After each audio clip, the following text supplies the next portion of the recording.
ఈ భూమండలాన్ని మనము తీసుకున్నట్టయితే ఇది మొత్తం భూమండలం, ఇది సో ఎంటైర్ గ్లోబ్. ఇది మనకు మధ్యలో ఉండేటువంటిది మన భారతదేశం. ఆ మధ్యలో మనం కేంద్రంగా మనం తీసుకుంటూ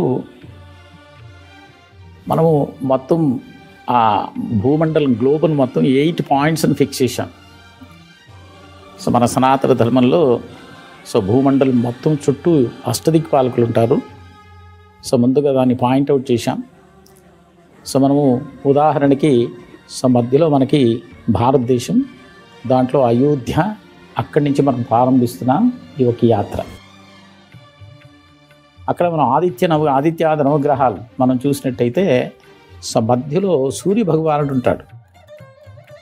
అక్కడ సూర్య భగవానుడికి మనకి అయోధ్యలో మనం ప్రారంభించి అక్కడ సూర్యునికి సంబంధించేటటువంటి ఒక జపాలు, హోమాలు అన్నీ పూర్తి చేసి ఇక సీతారాముల వారి కళ్యాణాన్ని అక్కడ పూర్తి చేసుకొని, అంటే ఎక్కడికి ఈ యాత్ర వెళుతుందో so 8 different parts of the world ఆ గ్లోబ్లో మనం ల్యాండ్ అవుతూ సీతారాముల కళ్యాణం చేస్తూ వెళుతాం. సో మధ్యలో ఆ భారతదేశం నుంచి టువర్డ్స్ ఈస్ట్ అది మనకి కాంబోడియా ఉంది. సో అదొక పాయింట్. సో అక్కడి నుంచి ఆ మధ్య నుంచి మనకి ఆగ్నేయ భాగం చూసినట్టయితే మనకి ఆస్ట్రేలియా ఉంది. సో అదొక పాయింట్. తర్వాత మనకి టువర్డ్స్ కంప్లీట్ సౌత్, అంటే మనకి నార్త్ పోలు, సౌత్ పోలు అని మనము గ్లోబ్లో మనం ఎలా అయితే నార్త్ అండ్ సౌత్ అని పాయింట్అవుట్ చేస్తామో, ఆ దక్షిణానికి సౌత్ ఆఫ్రికా ఉంటుంది.